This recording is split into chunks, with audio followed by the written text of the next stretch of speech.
Okay, live. Welcome to another EdTech Festival session.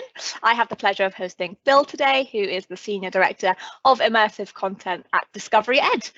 He's been an educator and an award-winning EdTech innovation leader for almost 30 years, developing and bringing high-impact content into the classroom. And today he's going to be talking to you about the learning amplifier, so the power of AR and VR, which I'm very, very excited about. If you have any questions today, please post them in the Q&A, and we'll be doing those at the end there. So over to Phil. Thanks, Phil. Thank you. Thanks very much. Okay, so welcome to Manchester. And this is our immersive studio here in Manchester, which we've only just set up about a year ago. And of course, as we hit our pace, the world changed. And I think everything around virtual and immersive changed as well. So it's been an interesting experience. But this is where we create augmented and virtual reality content that goes out around the world. And I'm going to show you some things, and I'm going to talk about some of the psychology, the education theory behind why immersive content works and what it's about. So bear with me, because we were going to be interspersing some demos in with some slides. And this morning that started to get a bit tricky, and we couldn't get the slides back after we'd done the demo. So what I'm going to do my talky bit first, and then hopefully you'll make sense of it when we get to the demo. So bear with me. I was going to front load it with a few things. There will be a video as well first. So what I think is that every child enters the classroom with a green screen in their mind. And I can see on another thing that this slide hasn't come through yet. Okay, yeah, so I think it's there now. So every child enters a classroom, every adult has a green screen in their mind. We've all got full green screen studios, full facilities up there, and it's waiting for something to spark that into life. And that's where our imagination lies, of course. That's where amazing things can happen. And I love the fact that I think one of the old French words for imagination actually means hallucination.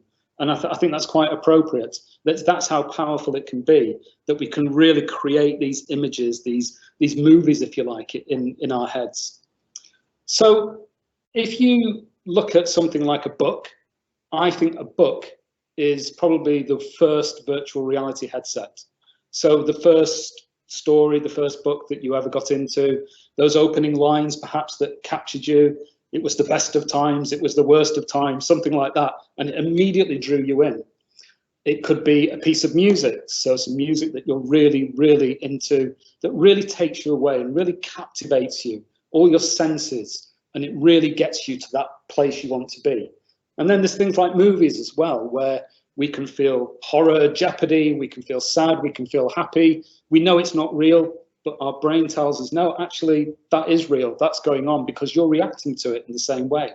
And all of these things can really immerse us. So I don't know if probably many of you have seen, Ratatouille, the movie.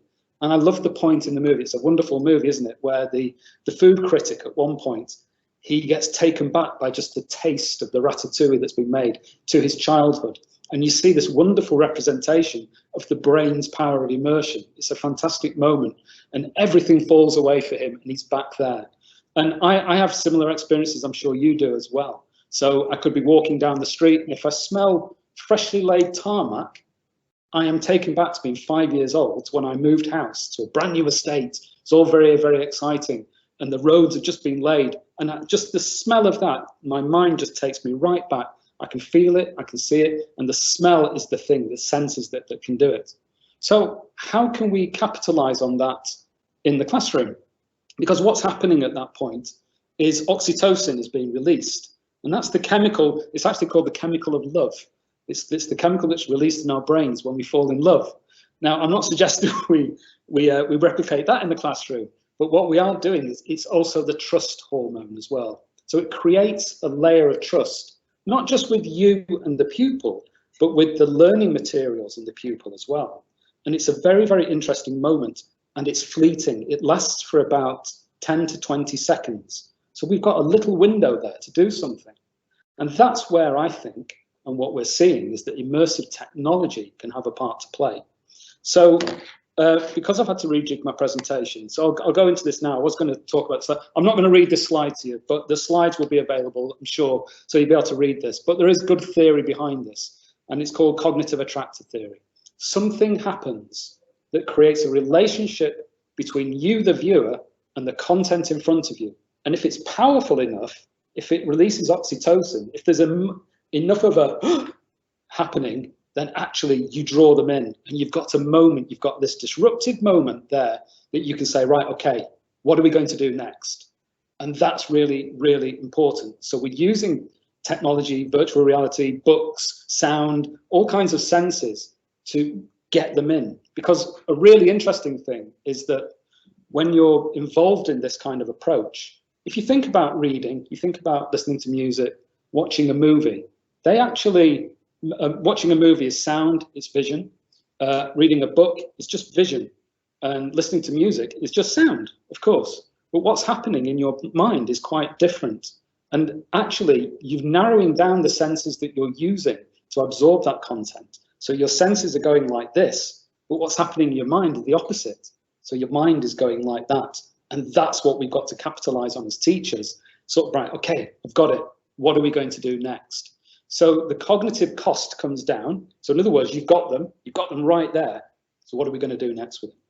And how do we do that?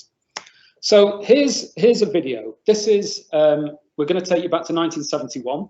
I'd love to show you this live, but what a strange world we live in, that we can't do things like this now. And there are interesting questions about what we can do with equipment that you have to handle and pass around. So there's all kinds of questions we need to be aware of when we're talking about technology like that. And that's going to be part of the debate moving forward and how we do things.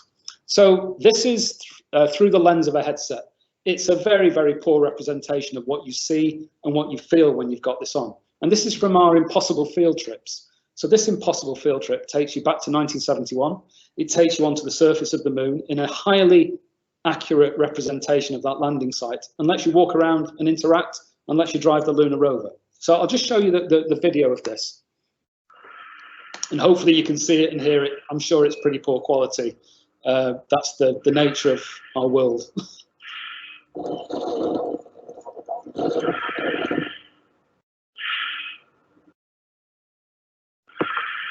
All the physics of this is super accurate. 1/6 gravity, the dust falls to the ground at the right rate, because of course it's in a vacuum. The rover's running at exactly the same speed, and when you're there, after about 20, 30 seconds, it's amazing what happens. You really do feel you're there, and you actually start to feel the motion, and you watch people wearing this, and they start swaying from side to side in line with the vehicle. And it is quite amazing. And when you reverse, people often have to steady themselves because they nearly fall over because they think they're actually in it. And we've set up something here in Apollo 15. This is one of the purposes of this module that we've created. It's about forces. It's about the fact that obviously on the moon, there is no air, there is no atmosphere. And of course, the hammer and the feather would fall at the same time. And then there's a whole range of content. The context, which is the important bit, and that's this. It's fine to grab them. It's fine to grab children and get them to be engaged. We could do that just by taking in a virtual reality headset or some augmented reality, saying, here, have a play. And that's really important, isn't it? So we can engage them. That's really, really easy to do. But what's more difficult to do is to get them to invest in the learning. And when they invest in the learning, that's when things start to change. So that's really, really important thing that's happening here. We can't just have them enjoying themselves. That's great, they will enjoy themselves. But if you think a couple of years ago, just having augmented reality in the classroom was the point in itself. It was like, wow, look at this, you can experience something. That's a learning point as well, but now we want to take it further. So in that activity, what we're trying to do is actually, we're trying to get people to do different things. So first of all, what does it feel like to be on the surface of the moon? If you look back at some of the amazing language around the moon landings, my favourite is Buzz Aldrin's Magnificent Desolation. What a beautiful two-word phrase that is.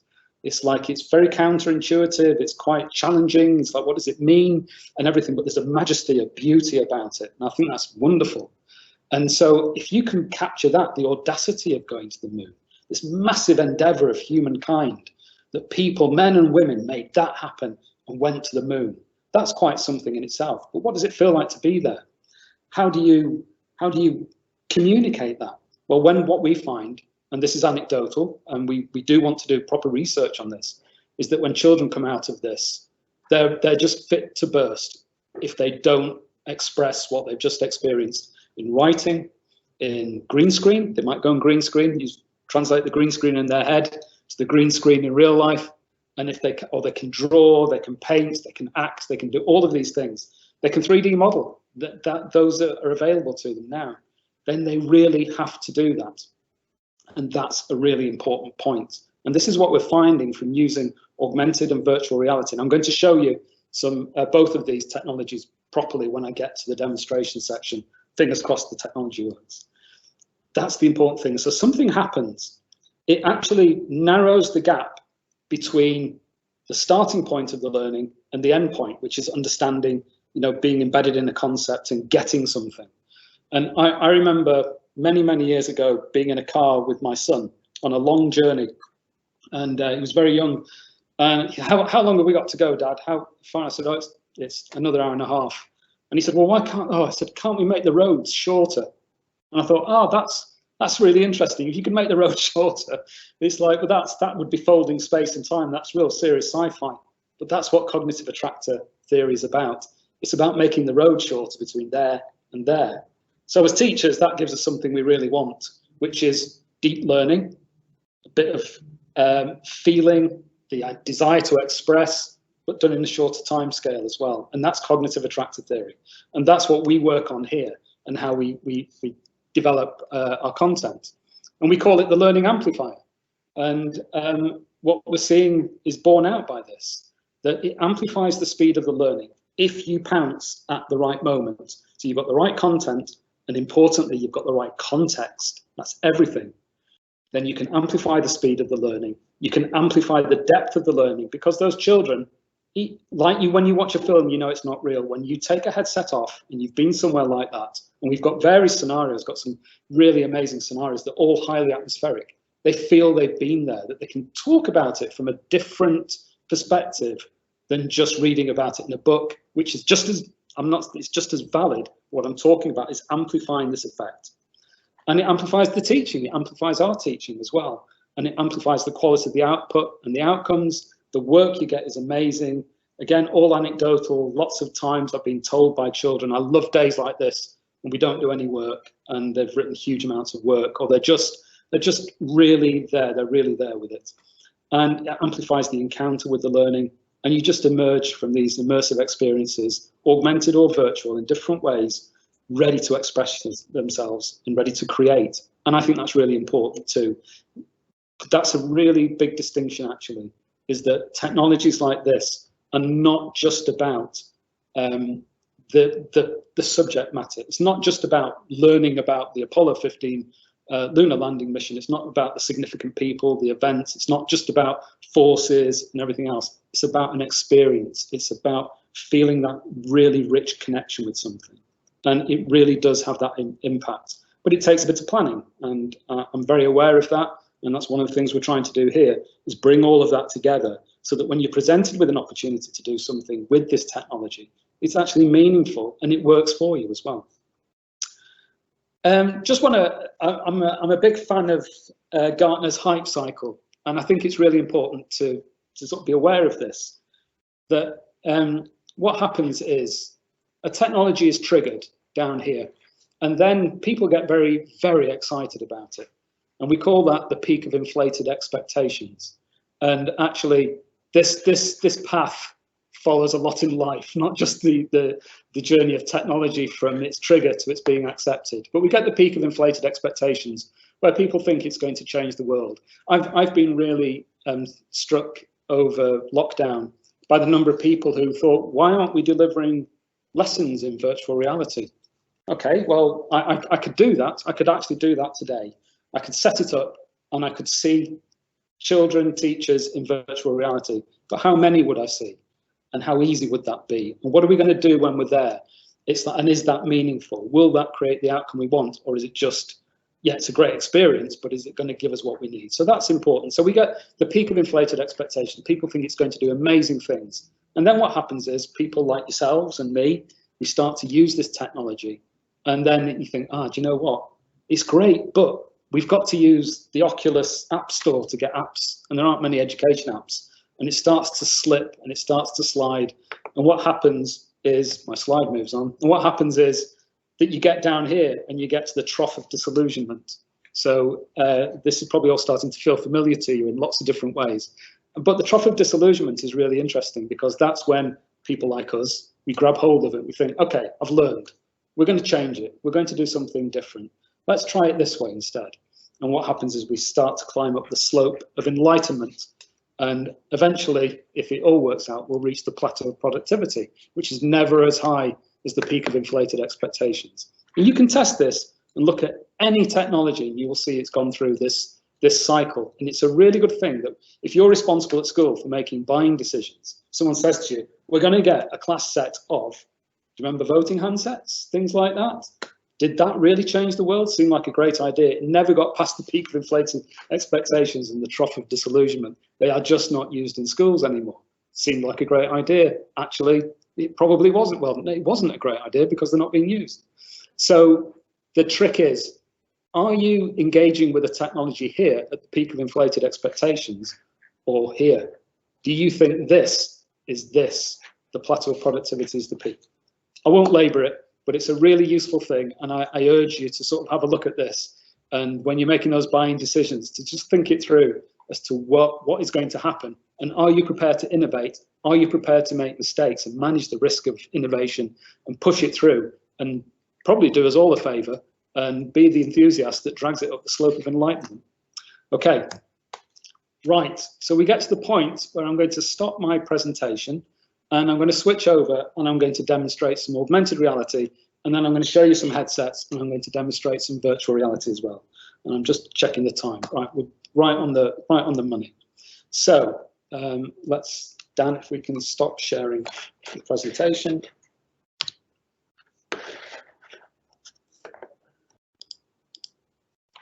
Okay, so I'm going to share my iPad screen, and then Dan is going to share that with you once I've brought up an app.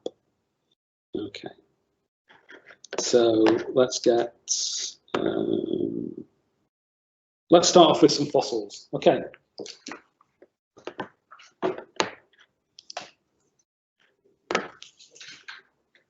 Okay, so hopefully you can see that I'm sharing my iPad screen, and I've got various bits and pieces here.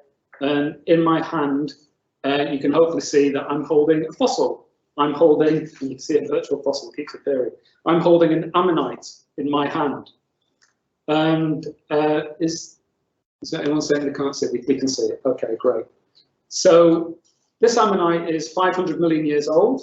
It was from the Cambrian explosion, completely extinct now. And if you go to many museums, you will see thousands and thousands of these fossils.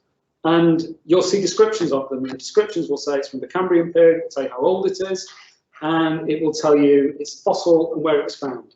And it won't tell you anything else other than that. But what did this look like? It's very abstract. And this is where I think this is a good, simple showcase of what augmented reality can do. So if we take an image, a tracker image of that, then what we can do, we can, there we go. So now we've got an augmented version of the fossil, but that doesn't tell us anything. It just looks like that. It's the same again. So of course, what we can do is, if I'm going to stand up, just going to grab that, tap on that, and you can see that that's what an ammonite looked like. And it lived underwater, and it propelled itself by squirting water out. So it was jet propelled. So it could fly around our table, swim around our table, and there we go. And that's what an ammonite was. Now the interesting thing is, obviously, this would be in the context of a lesson. This would be about, this is obviously from our fossils and dinosaurs resource. But why I'm showing you this is that actually, it didn't need much explanation from me to let you know what this object was, that this is something that actually looks quite familiar to us. It looks a bit squid-like, it looks a bit prawn-like, all of those different things, but it's in a shell. And you can conceptualize in your mind exactly what this is without having to describe it, without having to go any further. You can see how it swam, you can get a sense of what it is. And all of that, I could have stayed silent. I could have remained completely silent about that. So I'm going to move that one out of the way. Let's go to World War I. And some of you may have seen this because some of these are part of the old content that we've done. Some of these are years old, many, many years old. So let's go to World War I. And for this one, I'm going to bring back a tank. Now, if you've got headphones on, be careful. This one might blow your ears out. We were having trouble with this before. So we've now got a tank on. I'm just going to move that out of the way. Just pull back. And you can see that we have the tank around. We can drive the tank on the table. Not to knock anything over.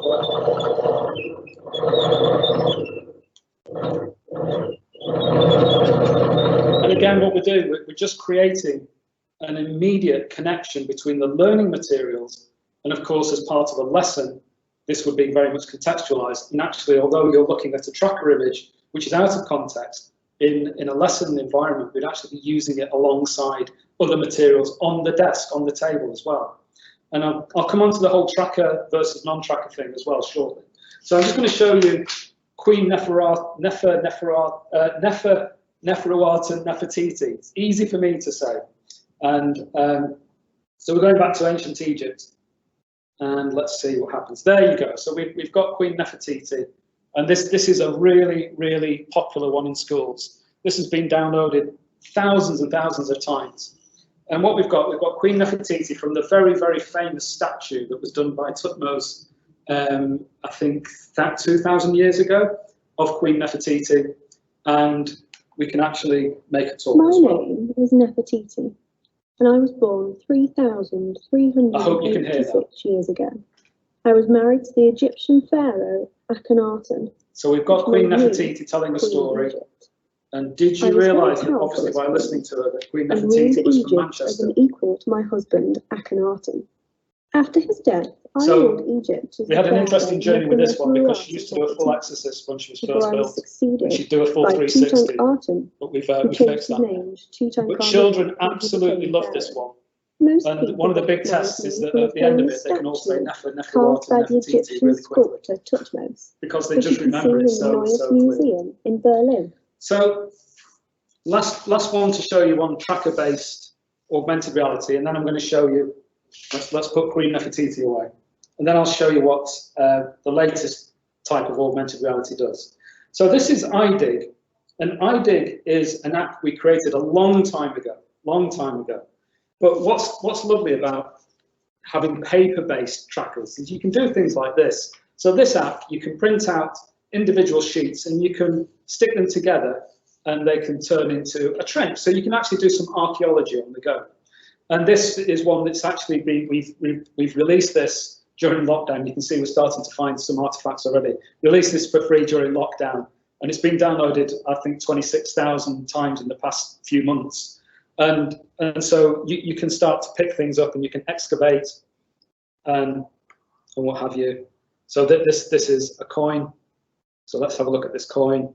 And there's a whole load of context that goes with this. And it's all about discovering a body, and it's all about answering the question of who was this person in this body that you found. And it's got real historical context, the Battle of Malden, about 900 years ago, 1,000 years ago. And it could be a Viking, it could be a Saxon warrior.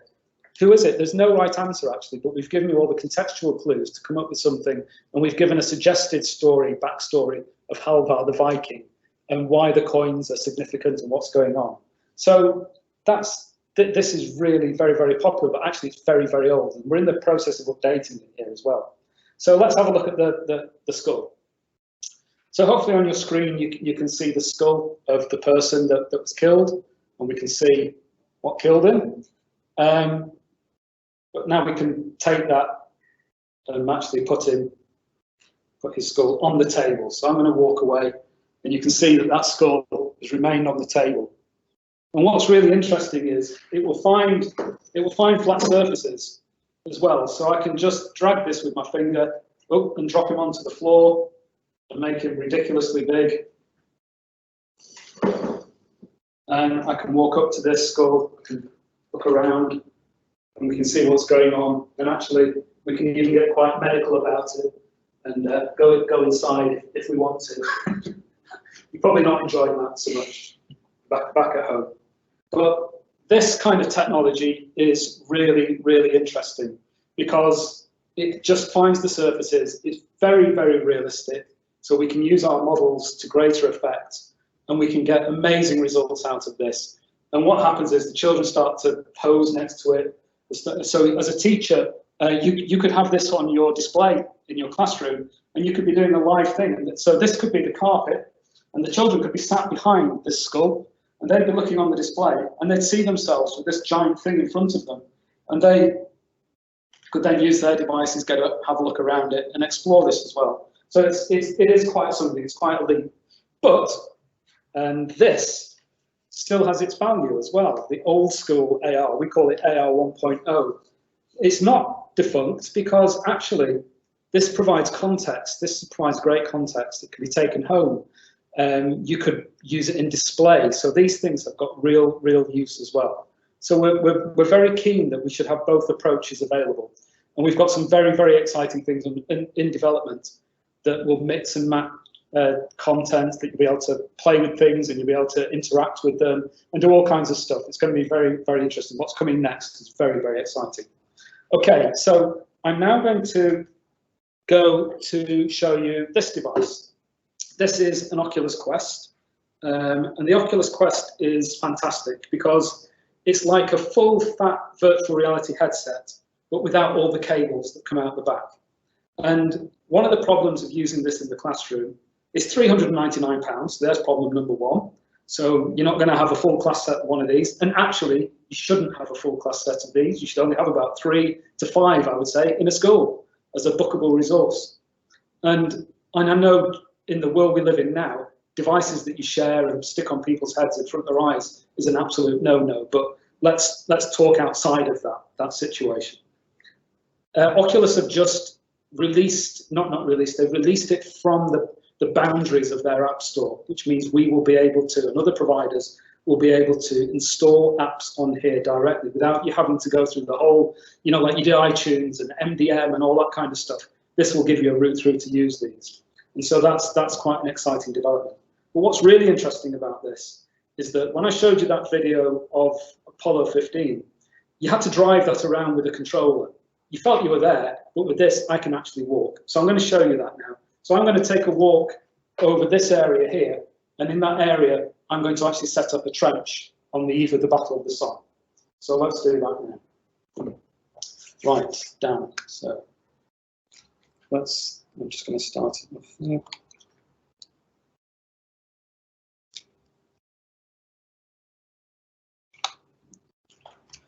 Okay, can I have that controller, please? Okay, do you want to just cancel that and start again? Different Wi-Fi.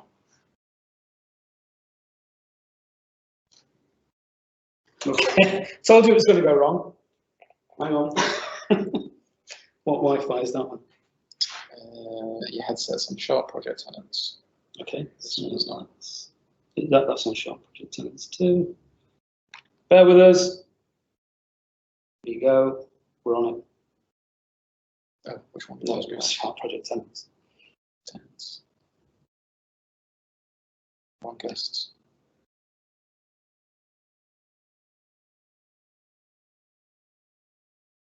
Sorry about this. It's bound to happen. Okay. Almost there.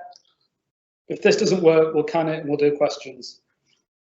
Okay, just cast and start. Hey, okay, so hopefully you can see what I can see, and which will shortly be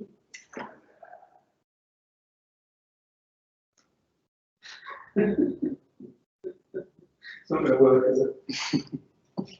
Okay, I'm going to walk through here. Okay, so you can see that I'm inside this trench, and the amazing thing is that I can actually walk around it.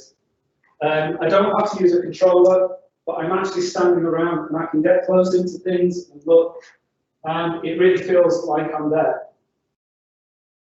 So this is quite something to be able to do. And depending on the size of the room you've got, you can actually set it up inside a sports hall, or you can go outside and you can walk up and down this trench and you can experience it in real life, and it does really feel like I'm inside it.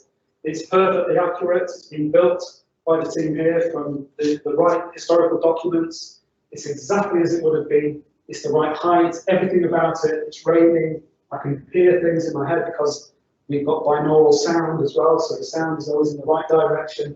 So it's quite a remarkable experience. Okay, I'm going to come out of that now, and I think we're going to stop sharing at that point. There you go. I said I'd speak for half an hour and leave 15 or 10 minutes for questions. So hopefully you saw some of that.